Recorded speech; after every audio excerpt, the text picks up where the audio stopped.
Season அறிந்து திருடினால் கை நிறைய பணம் கொட்டும் என்பதை புரிந்து கொண்ட திருடர் ஒருவர் தீபாவளியையொட்டி பட்டாசு கடைகளை குறிவைத்து பணத்தை கொள்ளையடித்த சிசிடிவி காட்சிகள் வெளியாகி பகீர் கிளப்பியுள்ளது.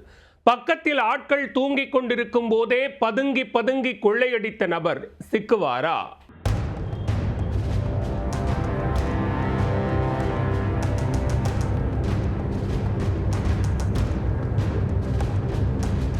சட்டையை தூக்கி பிடித்து முகத்தை மூடிக்கொண்டால் தனது அடையாளத்தை ஸ்காட்லாந்து போலீசாரால் கூட பூதக்கண்ணாடியை வைத்து பார்த்தாலும் கண்டுபிடிக்க முடியாது என்கின்ற முரட்டு நம்பிக்கையில் திருட்டு முயற்சியில் இறங்கிய சீசன் கொள்ளையர் இவர்தான். ஏதோ ஒரு குருட்டு தைரியத்தில் பட்டாசு கடைக்குள் புகுந்தவர் தீபாவளி பட்டாசு விற்பனை தொகையை சுருட்டி கொண்டு எஸ்கேப் ஆகியுள்ளார்.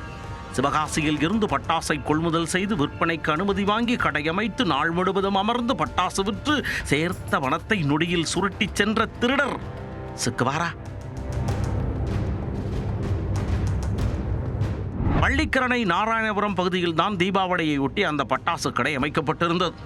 பிரம்மாண்டமாக அமைக்கப்பட்டிருந்த இந்த பட்டாசு கடையில் விற்பனை கடை கட்டியது. இந்நிலையில் அதிகாலை விற்பனை முடிந்து ஊழியர்கள் அனைவரும் அங்கேயே சோர்வாக படுத்து உறங்கி உள்ளனர். அனைவரும் உறங்கியவன் கைப்புள்ள வடிவேலு கல்யாண வீட்டிற்குள் திருடப் புகுந்தது போல சைலண்டாக பட்டாசு கடைக்குள் புகுந்துள்ளார் அந்த மர்ம நபர். கடை முழுவதும் நோட்டமிட்ட நபர் முகமூடியை எடுத்து வர மறந்துவிட்டதால் தன் சட்டையை தூக்கி முகத்தை மறைத்தபடி பதுங்கி பதுங்கி சென்றுள்ளார். ஆனால் அங்கிருந்த சிசிடிவி கேமரா அவரது அனைத்து அடையாளங்களையும் நொடிக்கு நொடி பதிவு செய்து கொண்டே வந்தது.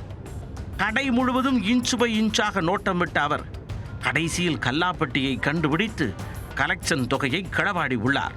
தோடு நிறுத்தி கொள்ளாமல் அங்கு ஊழியர்கள் சார்ஜ் போட்டு வைத்திருந்த 3 செல்போன்களையும் எடுத்துவிட்டு சிட்டாய் பறந்து விட்டார். இதேபோல வேறு சில கடைகளையும் இந்த மர்ம நபர் நோட்டமிட்டு திருடி இருப்பதாக தகவல் வெளியாகியுள்ளது.